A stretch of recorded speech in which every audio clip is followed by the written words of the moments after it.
Telangana intermediate results పై రచ్చ నడుస్తూనే ఉంది. ఇంటర్మీడియట్ బోర్డు కార్యాలయంతో పాటు మంత్రుల క్వార్టర్స్ వద్ద ఆందోళనకు దిగాయి విద్యార్థి సంఘాలు.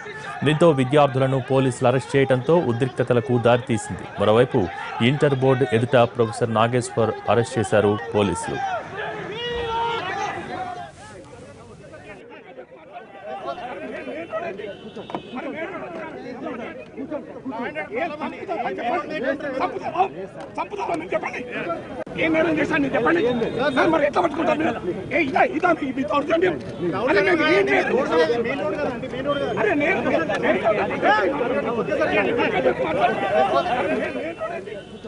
తెలంగాణ ఇంటర్మీడియట్ రిజల్ట్స్ పై రచ్చ నడుస్తూనే ఉంది. ఇంటర్మీడియట్ బోర్డు కార్యాలయంతో పాటు మంత్రుల క్వార్టర్స్ వద్ద ఆందోళనకు దిగాయి విద్యార్థి సంఘాలు.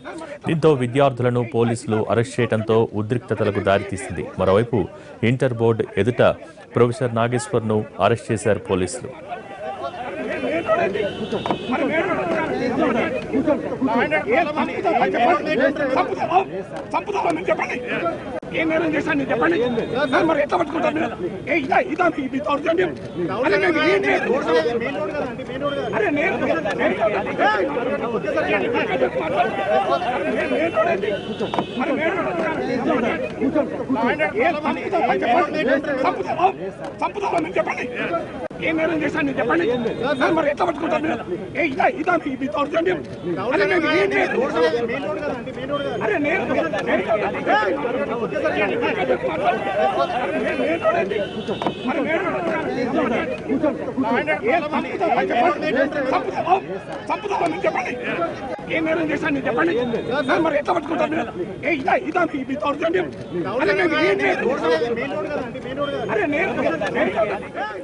తెలంగాణ ఇంటర్మీడియట్ రిజల్ట్స్ వ్యవహారంపై విద్యాశాఖ కార్యదర్శి జనార్దన్ రెడ్డి స్పందించారు. ఫలితాలపై ఎవరూ ఆందోళన చెందవద్దని కోరారు.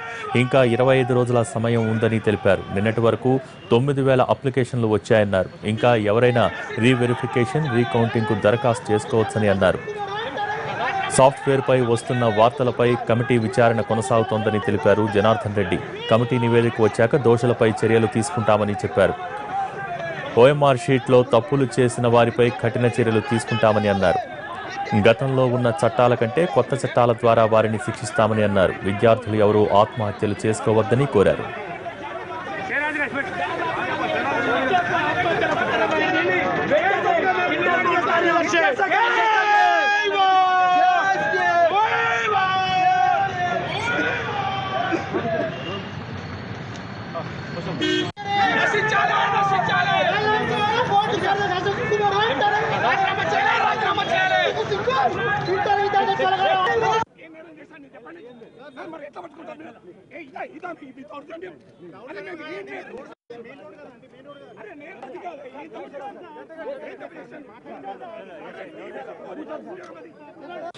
విద్యార్థులు కానీ తల్లిదండ్రులు కానీ ఆందోళన చెందాల్సినటువంటి అవసరం లేదు. రీకౌంటింగ్ కానీ రీవెరిఫికేషన్ కానీ ఇంకా 25వ తారీఖు వరకు అవకాశం ఉంది. 100 రూపాయలు చెల్లిస్తే రీకౌంటింగ్ అండ్ 600 రూపాయలకు రీవెరిఫికేషన్ అవకాశం ఉంది. నిన్నటి వరకు 9,000కు పైగా అప్లికేషన్స్ వచ్చినాయి. అవన్నీ కూడా ప్రాసెసింగ్ జరుగుతుంది. తప్పు ఒకవేళ జరిగితే ఏ స్థాయిలో అయినా తప్పనిసరిగా అది రెక్టిఫై చేయడం జరుగుతుంది. అండ్ ఆన్సర్ స్క్రిప్ట్ కూడా స్కాన్డ్ కాపీ విద్యార్థులకు ఇవ్వడం జరుగుతుంది రీవెరిఫికేషన్ కేసెస్లో. అట్లాగే రీవెరిఫికేషన్ సందర్భంగా ఎర్రర్స్ ఏమైనా డిటెక్ట్ అయినట్లయితే వాటిని సవరించడంతో పాటుగా కరెక్ట్ చేయడంతో పాటుగా ఎవాల్యుయేట్ చేసినటువంటి ఎవాల్యుయేటర్స్ను తర్వాత దాన్ని సూపర్ చెక్ చేసినటువంటి స్క్రూటినైజర్స్ మీద కూడా కఠిన చర్యలు తీసుకోవడం జరుగుతుంది. వారికి 5,000 రూపాయల వరకు జరిమానా ఉంది. తర్వాత నెక్స్ట్ 3 ఇయర్స్ వరకు డిబార్ చేసేటువంటి అవకాశం ఉంది. ఆ అమౌంట్ను కూడా పెంచడం అండ్ శిక్షను మరింత కఠినతరం చేయటం అండ్ ఏ విధమైనటువంటి శిక్ష విధిస్తే భవిష్యత్తులో ఇలాంటి తప్పులు బబ్లింగ్లో కానీ అవి ఎమరుపాటుతో చేసినా మరి కావాల్సుకొని చేసినా కూడా విద్యార్థి యొక్క భవిష్యత్తును అవి ఇన్ఫ్లుయెన్స్ చేస్తాయి. కాబట్టి డౌట్ ఉన్నటువంటి వాళ్ళు తప్పనిసరిగా రీకౌంటింగ్ రీవెరిఫికేషన్ చేసుకోవాలి. ప్లస్ ఈ విధమైనటువంటి తప్పులు చేసినటువంటి వాళ్ళ మీద కఠిన చర్య కూడా తీసుకుంటాం ఇప్పటి వరకు. అట్లాగే ఈ సాఫ్ట్వేర్ కానీ మిగతా ఇష్యూస్లలో ఏమైనా పొరపాట్లు జరిగితే ఏ విధంగా దాన్ని కరెక్ట్ చేయొచ్చు, పిల్లలకి ఎట్టి పరిస్థితుల్లో అన్యాయం చేయకుండా ఏం చేయాలనేటువంటి దిశగా ప్రభుత్వం ఆలోచిస్తుంది. ఇంటర్ బోర్డుకు కూడా ఆ విధమైనటువంటి డైరెక్షన్స్ ఇవ్వడం జరిగింది. ఆ టెక్నికల్ కమిటీని 3 daysలో రిపోర్ట్ ఇవ్వమని కూడా చెప్పడం జరిగింది.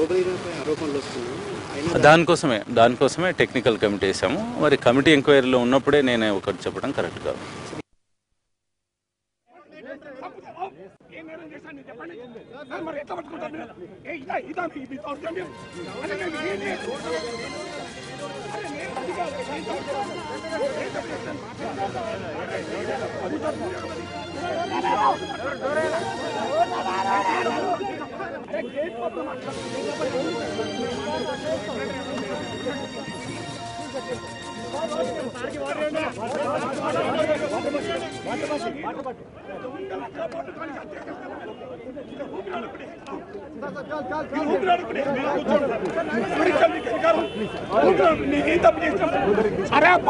చనిపోయిన విద్యార్థి కుటుంబాలకు 20 లక్షల ఎక్స్‌గ్రేషియా ఇవ్వాలి. చనిపోయిన కుటుంబాలకు 20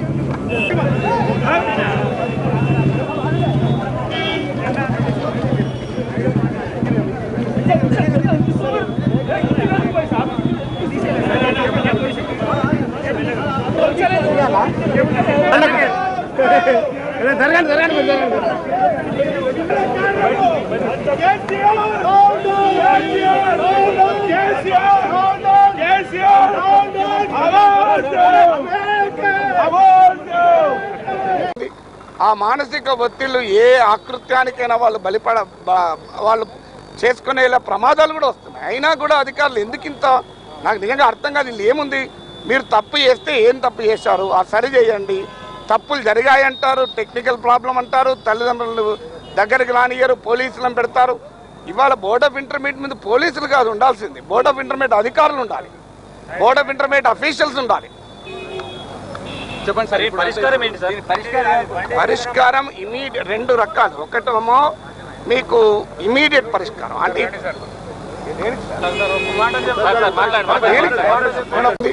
ఆ మానసిక ఒత్తిళ్లు ఏ ఆకృత్యానికైనా వాళ్ళు చేసుకునేలా ప్రమాదాలు కూడా వస్తున్నాయి. అయినా కూడా అధికారులు ఎందుకింత నాకు నిజంగా అర్థం కాదు. వీళ్ళు ఏముంది, మీరు తప్పు చేస్తే ఏం తప్పు చేశారు ఆ సరి చేయండి, తప్పులు జరిగాయంటారు, టెక్నికల్ ప్రాబ్లం అంటారు, తల్లిదండ్రులు దగ్గరికి రానియరు, పోలీసులను పెడతారు.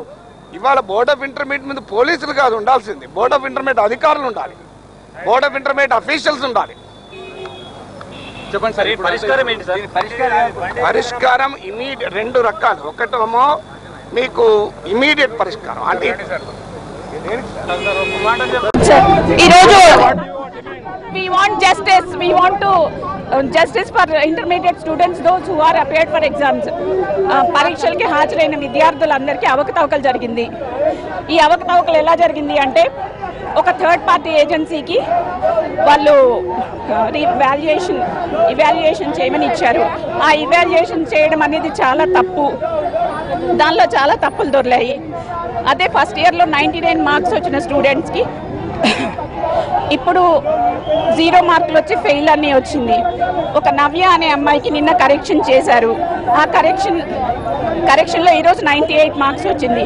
సో ఇలాంటి తప్పులు అది జరిగింది మంచిర్యాల జిల్లాలో. ఇలాంటి తప్పులు చాలా జరిగాయి. ఈ తప్పులన్నీ టీఆర్ఎస్ గవర్నమెంట్ కరెక్షన్ చేసుకొని అశోక్ కుమార్ గారు న్యాయం చేయాలి. ఎట్ ద సేమ్ టైం పిల్లలందరికీ న్యాయం చేసి ₹1 కూడా తీసుకోకుండా వాళ్ళకి రీవాల్యుయేషన్ రీకరెక్షన్ చేసి మళ్ళీ రిజల్ట్స్ ప్రకటించే వరకు ఈ పోరాటం యువమోర్చా తరఫు నుంచి బీజేపీ నుంచి జస్టిస్ కావాలి, స్టూడెంట్స్కి న్యాయం చేయాలి అని మేము పోరాడుతూ ఉన్నాం. సార్ రీకరెక్షన్ ఓపెన్ చేయలేదు సార్, ఇప్పుడు దాకా సప్లిమెంటరీ ఓపెన్ చేశారు. రీకరెక్షన్ తర్వాత ఓపెన్ చేయవచ్చు కదా సార్, రీకరెక్షన్ చేసిన తర్వాత చేయవచ్చు. ఇప్పుడు దాకా రీకరెక్షన్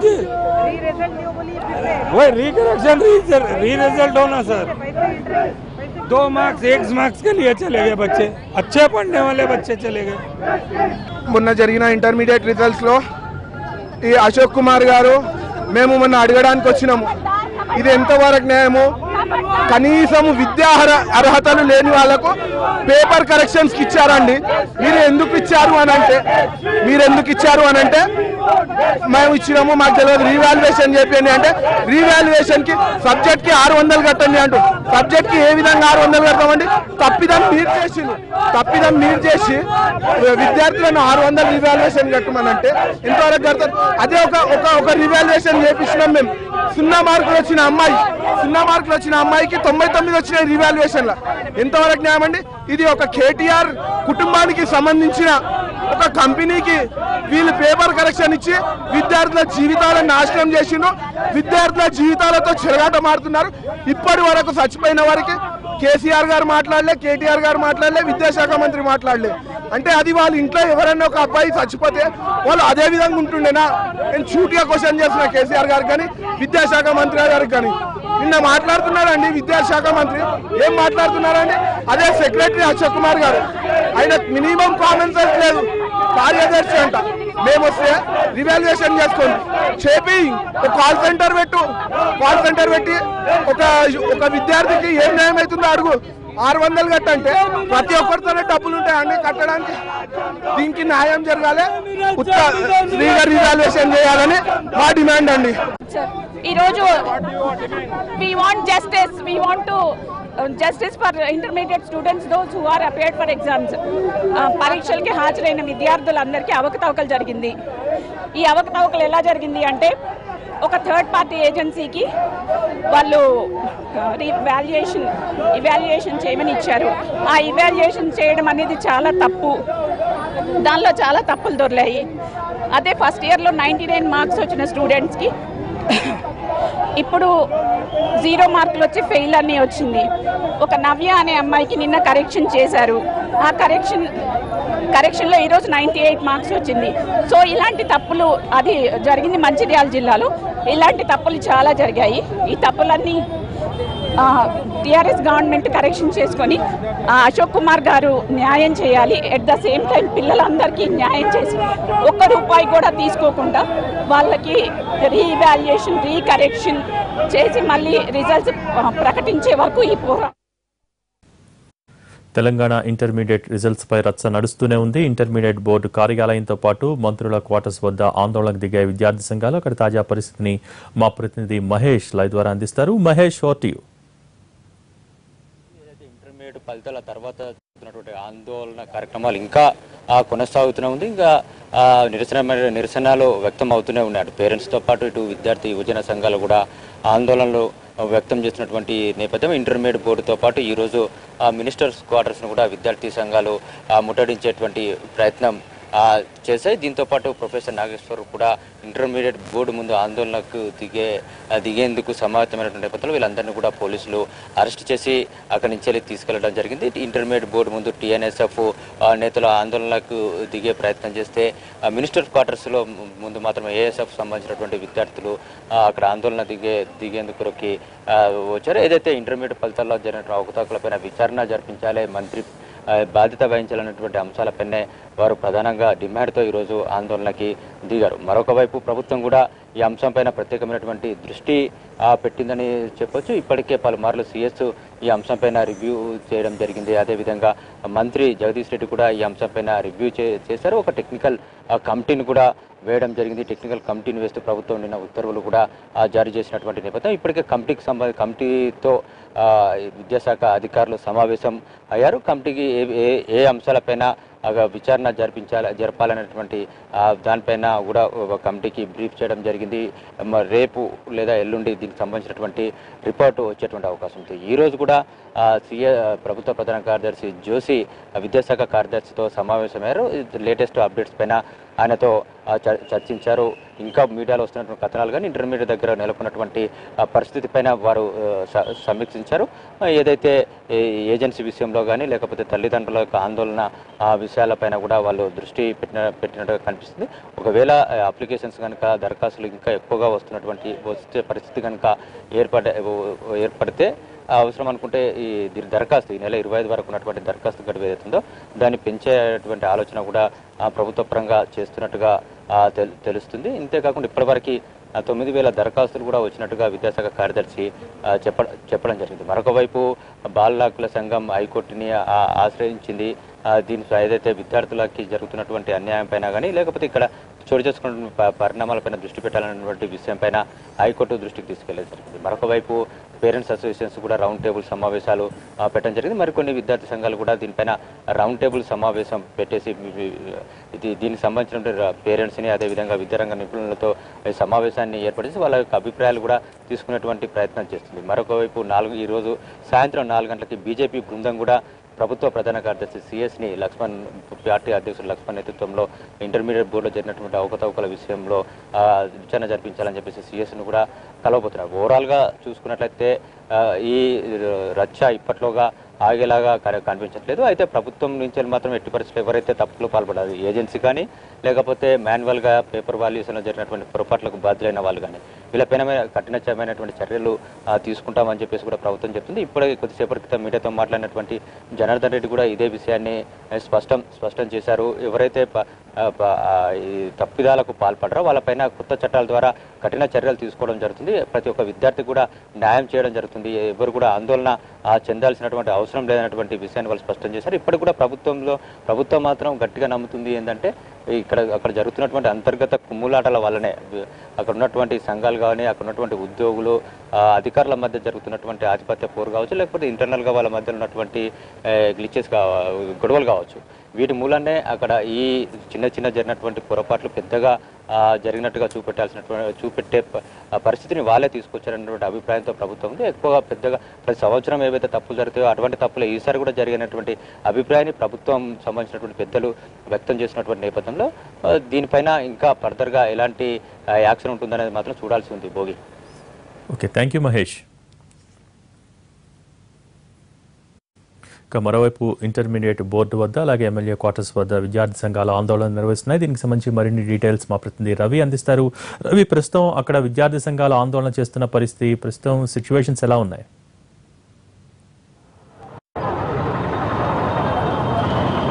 భోగి ఇంటర్మీడియట్ బోర్డు వద్ద ఆందోళనలు కొనసాగుతూనే ఉన్నాయి. విద్యార్థులకు మద్దతుగా వస్తున్నటువంటి విద్యార్థి సంఘ నేతలను అరెస్ట్ చేశారు. కొద్దిసేపటి క్రితం మాజీ ఎమ్మెల్సీ నాగేశ్వరరావు కూడా ఇక్కడికి చేరుకున్నారు. ఇక్కడ ఉన్నటువంటి సమస్యలపై తను ప్రశ్నించడానికి వచ్చినటువంటి నేపథ్యంలో నన్ను ఎందుకు అరెస్ట్ చేస్తున్నారని చెప్పి కూడా తాను ఇక్కడ రోడ్డుపై బైఠాయించారు. తనను అరెస్ట్ చేశారు. ఇప్పుడే పిఎస్కు కూడా తరలించారు. ప్రస్తుతం విద్యార్థులు కానీ వాళ్ళ తల్లిదండ్రులు కానీ ఇంటర్మీడియట్ బోర్డు వద్ద దాదాపు కంటిన్యూస్గా ఇక్కడ కొనసాగిస్తూనే ఉన్నారు తమ ఆందోళనలు. తమ సమస్యలు, తమకు మార్పులు తప్పులు తడకగా ఉన్నటువంటి విషయాలపైన ప్రశ్నించడానికి వచ్చినటువంటి వాళ్ళను కనీసం మా గోడు కూడా చెప్పుకొనివ్వకుండా వీరు అరెస్ట్ చేయడంపై ఆగ్రహం వ్యక్తం చేస్తున్నారు. ప్రస్తుతం మనం చూసుకోవచ్చు, భారీ స్థాయిలో పోలీసులు మోహరించి ఉన్నారు ఇంటర్మీడియట్ బోర్డు వద్ద. కనీసం ఏ ఒక్కరిని కూడా ఇక్కడ నిల్చొనివ్వడం లేదు. కనీసం పేరెంట్స్ కానీ విద్యార్థులు కానీ లోపలికి వెళ్ళి మేము అడుగుతాము అనేటటువంటి విషయానికి వస్తే కూడా వీళ్ళు ఏమాత్రం స్పందించడం లేదు. ఒక ఫ్రీ నెంబర్ను ఏర్పాటు చేశాము ఫిర్యాదుల కోసం, దానికి స్పందించండి, ఒక కమిటీని ఏర్పాటు చేశామని చెప్పి చేతులు దులుపుకునేటటువంటి ప్రయత్నం చేస్తున్నారు. కంప్లీట్గా ఇక్కడ ఏదైనా కర్ఫ్యూ వాతావరణమో లేకపోతే 144 సెక్షన్ పెడితే ఎలాంటి నిబంధనలు అమల్లో పెడతారో అలాంటి సిచ్యువేషన్సే మనకు ఇక్కడ కనిపిస్తున్నాయి. కేవలం భారీగా మోహరించినటువంటి పోలీసులు తప్ప ఇక్కడ ఏ ఒక్కరిని కూడా ఇక్కడ నిల్చోడానికి కూడా వీలు లేకుండా చేస్తున్నారు. ఎప్పటికప్పుడు విద్యార్థి సంఘాలు వచ్చినా లేకపోతే పేరెంట్స్ ఏమాత్రం గట్టిగా ఇక్కడ మాట్లాడే ప్రయత్నం చేసినా కూడా వాళ్ళను స్టేషన్కు తరలించేటటువంటి ప్రయత్నం చేస్తున్నారు. ప్రస్తుతం మనం చూసుకోవచ్చు, దాదాపు ఇంటర్మీడియట్ బోర్డుకు చాలా దూరంగానే వాళ్ళను ఉంచుతూ ఉన్నారు. పేరెంట్స్ అంతా కూడా వాళ్ళ పిల్లలను పెట్టుకొని వాళ్ళకు వచ్చినటువంటి సమస్యలు లేకపోతే ఎలాంటి మార్క్స్ ఎలాంటి తప్పులు జరిగాయనేటటువంటి పైనే ఉన్నారు. ఏం జరిగింది సార్? మా పాప పేరు నౌషన్ సార్. మేము నల్గొండ నుంచి వచ్చాము, బీటీఎస్ నుండి. మా పాప అరబిక్ పేపర్ 1 పేపర్ 2 రాసింది sir. Hall ticket Arabic paper 1 paper 2 ఉంది ఇక్కడ. దీంట్లో వాళ్ళ రిజల్ట్లో ఉర్దూ పేపర్ రాసినట్టు ఇచ్చినారు. ఉర్దూ పేపర్ 1 పేపర్ 2 రాసి ఇచ్చినట్టు ఇచ్చి 0 మార్క్స్ వేసినారు. మా పాప 9.3 గ్రేడ్ వచ్చింది ఇంటర్మీడియట్లో. అంటే 9.3 గ్రేడ్ వచ్చిన అమ్మాయి 0 మార్క్స్ వస్తాయా సార్? ఒకటి. మళ్ళీ రాసిన పేపర్ అరబిక్ అయితే ఉర్దూ పేపర్ ఇచ్చినారు. అంటే ఎగ్జామ్ ఉర్దూలో అరబికే రాసింది, క్వశ్చన్ పేపర్ అరబిక్ వచ్చింది, హాల్ టికెట్ అరబిక్ వచ్చింది, కానీ రిజల్ట్లో మాత్రం ఉర్దూ పేపర్ 1 పేపర్ 2 ఇచ్చినారు. దీనికి సంబంధించిన ప్రెస్లో అన్నింటిలో ఇచ్చామండి, మీడియాలో అన్నింటిలో వచ్చింది. దీనికి సంబంధించింది ఇంటికి కూడా మీడియా వచ్చింది, చూసినారు. చూడండి, కనీసం మిమ్మల్ని దీనిపైన అడగడానికి కూడా వాళ్ళు అక్కడ అలో చేయట్లేదు, అవకాశం ఇవ్వట్లేదు కదా. ఏదైనా టోల్ ఫ్రీ నెంబర్ పెట్టాం, ఫిర్యాదులు ఉంటే చెప్పండి అని చెప్తున్నారు, అవైనా రెస్పాండ్ అవుతున్నాయి? టోల్ ఫ్రీ నెంబర్ ఎంగేజ్ చూపిస్తుంది కదా సార్, అదేమి కలవట్లేదు సార్. ఇక్కడ చూడండి, ఇక్కడ పేపర్ పాప చూడండి, 0 మార్క్స్. దీనికి కూడా జవాబు లేదు సార్. 3 ఫ్రైడే నుంచి తిరుగుతున్నాం సార్ ఇక్కడ. కనీసం జెన్యున్ కేసెస్ కూడా కరెక్షన్ చేసే పరిస్థితి లేదు. అంటే ఇది పని ఎప్పటికి అవుతుంది అనేది కూడా ఒక సందిగ్ధంలో ఉందన్నమాట. ఇప్పుడు మీరు ఫ్రైడే నుంచి ఉన్నామని చెప్తున్నారు కదా, ఫ్రైడే నుంచి కనీసం ఏ ఒక్కరిని కూడా కలవలేదా? ఇక్కడ బయటనే ఉంటున్నారు. ఎవరిని కలవడానికి ఛాన్స్ ఇస్తారు కదా సార్. అక్కడికి వెళ్తే పోలీసులు బయటకు నెట్టేస్తున్నారు. నిన్న 3.5 hours పోలీస్ స్టేషన్లో పెట్టారు, నన్ను అరెస్ట్ చేసినారు. అంటే పేరెంట్గా వచ్చితే కూడా అరెస్ట్ చేస్తున్నారు. మేము రాజకీయ పరంగా వచ్చేసి మేము అల్లరి చేయడానికి రాలేదు కదా సార్ పేరెంట్గా. సో దాని గురించి కూడా మమ్మల్ని అరెస్ట్ చేసిన పోలీస్ స్టేషన్లో పెట్టినాను నిన్న బేగం బజార్లో. అంటే అడగడానికి హక్కు లేదన్నట్టు ఈ ప్రజాస్వామ్యంలో. అంటే ఇప్పుడు ఇది ఒక్క ఎగ్జామ్లోనే ఇలా జరిగిందా, లేకపోతే మిగతా అన్ని సబ్జెక్టులో మార్క్స్ కరెక్ట్గా ఉంది సార్. అరబిక్ పేపర్ 1 పేపర్ 2 మాత్రమే, ఉర్దూ పేపర్ 1 పేపర్ 2గా డిక్లేర్ చేస్తూ 0 మార్క్స్ ఇచ్చి ఫెయిల్ చేసినారు. సో దీనికి సంబంధించిన అన్ని ఆధారాలతో వచ్చినా సరే కనీసం దీనికి రెస్పాండ్ అయ్యే అధికారులు లేడు ఇక్కడ. ప్రస్తుతం మనం చూసుకోవచ్చు, ఒక పేరెంట్ చెప్తున్నటువంటి విధంగా నల్గొండకు చెందినటువంటి ఒక నౌషీన్ అనే విద్యార్థిని, తను రాసింది అరబిక్ పేపర్ రాస్తే తనకు వచ్చినటువంటి హాల్ టికెట్ కూడా అరబిక్ అనే వచ్చింది. కానీ వాళ్ళు మాత్రం ఉర్దూ పేపర్ రాసినట్టుగా చెప్పడమే కాకుండా 0 మార్క్స్ వేసి ఫెయిల్ వేసినట్టుగా కనిపిస్తోంది. ఎందుకంటే వచ్చినటువంటి హాల్ టికెట్ కానీ తను రాసినటువంటి ఎగ్జామ్ కూడా అరబికే, కానీ కేవలం వచ్చినటువంటి రిజల్ట్లో మాత్రం ఉర్దూ కనిపిస్తోంది. మరి ఆ అమ్మాయి 9.3 గ్రేడ్తో మంచి ర్యాంక్ సాధించింది, మంచి టాపర్. అలాంటి టాపర్ను కూడా ఈరోజు ఫెయిల్ చేసినటువంటి ఇన్సిడెంట్ మనము చూసుకోవచ్చు. ఇలా నల్గొండకు చెందినటువంటి ఒక్క విద్యార్థినే కాదు, ఇలాంటి వాళ్ళు ఎంతోమంది వాళ్ళకి కనిపిస్తున్నారు.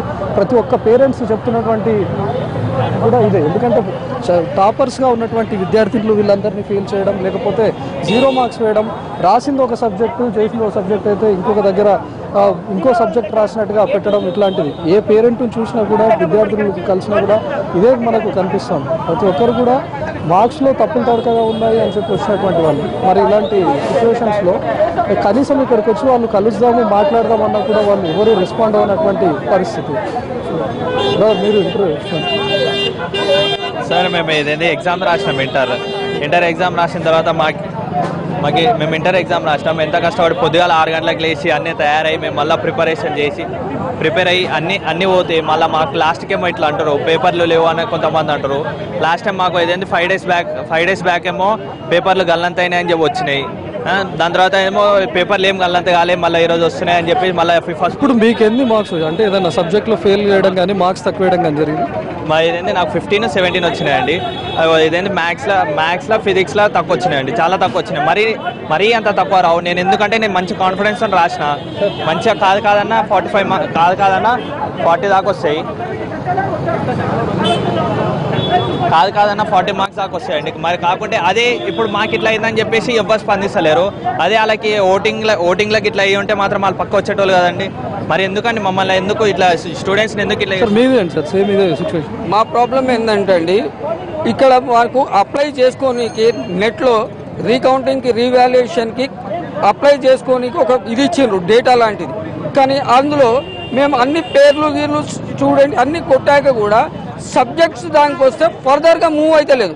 అంటే ఏ విధంగా అప్లై చేయాలి? ఒక్కొక్క సబ్జెక్ట్కి 600 అన్నారు, 6 సబ్జెక్ట్స్కి 3600 అన్నీ కరెక్టే. ఆడదానికి వచ్చిన తర్వాత ఆడ సబ్జెక్ట్స్నే యాక్సెప్ట్ చేయకపోతే ఇక ఎట్లా కట్టాలి, ఎవరికి కట్టాలి? కాకపోతే ఇవ్వాలి ఎందుకు? పబ్లిక్ని ఉట్టిగానన్నా ఈడికలి పంపించడం ఎందుకు? దీని మీద గవర్నమెంట్ స్పందించాలి, ఇమీడియట్గా దీని మీద యాక్షన్ తీసుకోవాలి. అంటే మీరు సబ్జెక్ట్స్ అని చెప్పి అక్కడ చూసినప్పుడు బ్లాంక్ వస్తుందా, లేకపోతే ఏ సబ్జెక్ట్స్ రావడం లేదు? సబ్జెక్ట్స్ కాడ మనం కొట్టంగానే మూవ్ అయితే లేదు, సబ్జెక్ట్స్ చూపెడతలేదు, ఆడికల్లా యాక్సెప్ట్ చేస్తలేదు. యాక్సెప్ట్ చేయకపోతే ఏ సబ్జెక్ట్ గురించి కట్టాలి, ఎంత కట్టాలి అని ఎట్లా తెలుస్తుంది? ఫర్దర్గా మూవే అయితే లేదు, మళ్ళీ ఎవరికి కట్టాలి, ఎట్లా కట్టాలి? అది అందు గురించి నా ప్రాబ్లం ఏంటంటే దీన్ని ఇమీడియట్లీ గవర్నమెంట్ యాక్షన్ తీసుకోవాలండి, అంతే. రైట్. అయితే ఎవరైనా రీవాల్యుయేషన్ కోసం అప్లై చేసుకోవాలి అని ఒక సైట్ని ఏర్పాటు చేశారు. ఆ సైట్లో కూడా కనీసం ఇప్పుడు ఒక పేరెంట్ చెప్పినటువంటి విధంగా సబ్జెక్ట్ను సెలెక్ట్ చేసుకున్నప్పుడు అక్కడ ఒక సబ్జెక్ట్ ప్లేస్లో బ్లాంక్గా వస్తుంది అని చెప్తా ఉన్నారు. ఎందుకంటే కనీసం అటు సైట్లు పనిచేయట్లేదు, పెట్టినటువంటి టోల్ ఫ్రీ నెంబర్స్ పనిచేయట్లేదు, ఇవన్నీ చేయట్లేదు అని చెప్పి ఇంటర్మీడియట్ బోర్డు దగ్గరికి వస్తే కనీసం నిల్చోవడానికి కూడా వాళ్ళు లేకుండా ఇక్కడ ఏదో తప్పు చేసినటువంటి ఒక దొంగలను ఏ విధంగా అయితే పంపిస్తారో అదేవిధంగా ఏమాత్రం గట్టిగా ఆందోళన చేసినా అరెస్ట్ చేసి తరలించేటటువంటి ప్రయత్నం చేస్తూ ఉన్నారు. మరి విద్యార్థులకు మద్దతు మద్దతుగా వస్తున్నటువంటి విద్యార్థి సంఘ నేతలను కానీ లేకపోతే ఇతర పార్టీల నేతలను కూడా అరెస్ట్ చేసి తరలిస్తున్నటువంటి పరిస్థితి కూడా మనము చూసాం. ఇక్కడ ప్రతి ఒక్కరిని కూడా అదే ఆవేదన కనిపిస్తోంది. ఇంటర్మీడియట్ స్టూడెంట్స్ కానీ లేకపోతే వాళ్ళ పేరెంట్స్ కానీ ప్రతి ఒక్కరు కూడా వాళ్ళ పిల్లల మార్క్స్ షీట్స్ని అన్ని పట్టుకొని రావడం మాకు ఇలా జరిగింది అని చెప్పి వాళ్ళందరినీ కూడా కనీసం రీవాల్యుయేషన్ పెట్టుకుందాం, దానికి అప్లై చేసుకుందాం అని చెప్పి వాళ్ళు సైట్లో కూడా ఓపెన్ చేయనటువంటి పరిస్థితి. సార్ ఇక్కడ నేను రీవాల్యుయేషన్కి అప్లై చేశానండి. మొత్తం అన్ని 6 పేపర్స్ తీసుకున్నది, 1-2 పేపర్కి అలో చేయలేదు. చేసిన తర్వాత స్కాన్డ్ కాపీస్ పంపిస్తా అన్నారండి. స్కాన్డ్ కాపీస్ పంపించలేదు, నాకు మెసేజ్ పంపించారండి. ఇదిగోండి, mark sheet xerox copies submitted by you are verified and found that there is no change in marks అని పంపించారండి.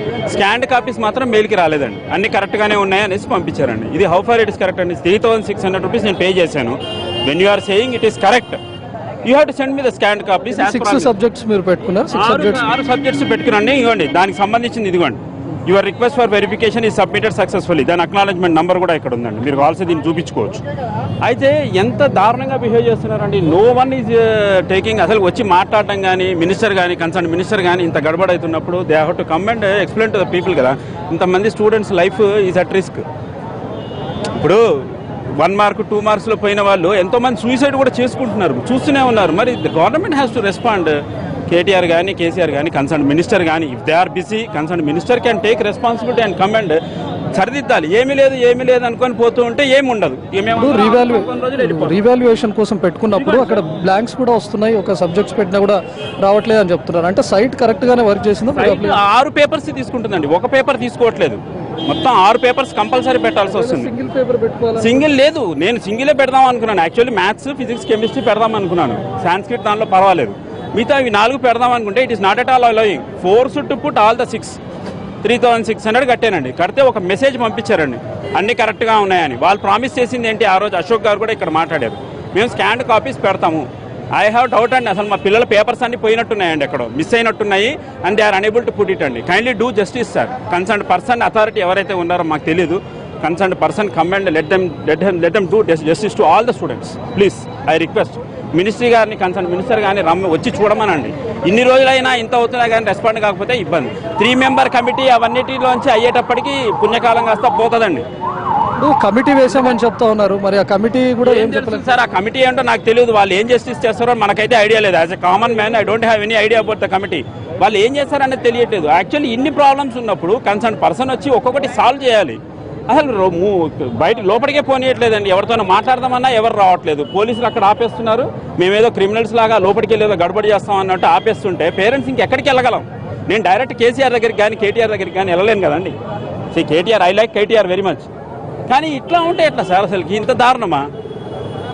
ఎట్లా చేయాలి? కొద్దిగా media take a responsible position, kindly highlight తీసండి. పిల్లలు ఇబ్బంది పడుతున్నారు. I request all the concern authorities to take immediate steps please. Intermediate బోర్డుకి సంబంధించినటువంటి సైట్ కూడా ఏ విధంగా పనిచేస్తుందో మనం చూసుకోవచ్చు. ఒక పేరెంట్ చెప్పినటువంటి విధంగా సబ్జెక్ట్ అని చెప్పినప్పుడు ఖాళీగా రావడం, ఒక పర్సన్ ఏమో మ్యాథ్స్ సబ్జెక్ట్కు సంబంధించి రీవాల్యుయేషన్ పెట్టుకుందామని చెప్పినటువంటి టైంలో కంప్లీట్గా 6 సబ్జెక్ట్స్ పెట్టుకుంటే కానీ అక్కడ సైట్ పనిచేయనటువంటి పరిస్థితి. అలా అని చెప్పి 6 సబ్జెక్ట్స్ పెట్టుకున్నప్పటికీ 3600 రూపీస్ కట్ అయింది. కానీ మీరు స్కాన్డ్ కాపీస్ మీ మెయిల్కి పంపించాము, అన్నీ వెరిఫై చేశాము, there is no change in marks అని చెప్పి కూడా తనకు ఒక మెసేజ్ వచ్చింది. అంటే రీవాల్యుయేషన్లో కూడా ఎలాంటి ఉపయోగం లేకుండా పోవడమే కాకుండా కనీసం స్కాన్డ్ కాపీస్ కూడా తనకు మెయిల్ రాకుండా పోయిందంటేనే అటు ఇంటర్మీడియట్ బోర్డు కానీ లేకపోతే వాళ్ళు ఏర్పాటు చేసినటువంటి సైట్ కానీ వాళ్ళు ఏర్పాటు చేసినటువంటి టోల్ ఫ్రీ నెంబర్స్ కానీ ఇవన్నీ ఏ విధంగా పనిచేస్తున్నాయో మనం అర్థం చేసుకోవచ్చు. మరి కమిటీ వేశామని చెప్తున్నటువంటి ఇంటర్మీడియట్ బోర్డు కానీ ప్రభుత్వం కానీ మరి ఆ కమిటీ కూడా ఏం తేల్చలేకపోతుందనే చెప్పుకోవచ్చు. ఎందుకంటే ఇంతమంది పేరెంట్స్ దాదాపు వారం రోజుల పాటు ఇంటర్మీడియట్ బోర్డు దగ్గర పడిగాపులు కాస్తూ పిల్లల్ని పెట్టుకుని తమ మార్క్ షీట్స్ను పెట్టుకొని ఇక్కడ నిల్చుంటున్నప్పటికీ కనీసం ఒకరు కూడా రెస్పాండ్ అవ్వడం, ఒకరిని కూడా లోపలికి అనుమతించినటువంటి పరిస్థితి. ఒక పేరెంట్ చెప్తున్నటువంటి విధంగా వీళ్ళను క్రిమినల్స్గా చూస్తున్నటువంటి పరిస్థితి. ప్రస్తుతం అక్కడ డీసీఎంసీని కూడా రెడీగా చేసి పెట్టారు. ఎవరు ఇక్కడ ఆందోళన చేసినా కనీసం ఎవరు ఇక్కడ విద్యార్థి సంఘ నేతలు కానీ లేకపోతే పేరెంట్స్ కానీ ఎవరు వచ్చినా కూడా వాళ్ళను ఇక్కడ నుంచి తరిమివేస్తున్నటువంటి సిచ్యువేషన్ మనకు కనిపిస్తోంది.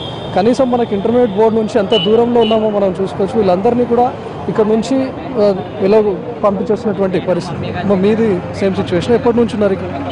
లేదండి, ఇప్పుడైనా మిస్టేక్ అయితే అయ్యింది. ఇప్పుడైనా మంచి పాస్ చేస్తే బాగుంటుందని ఒక్క సబ్జెక్ట్లలో పోయింది మా పాప సంస్కృతి.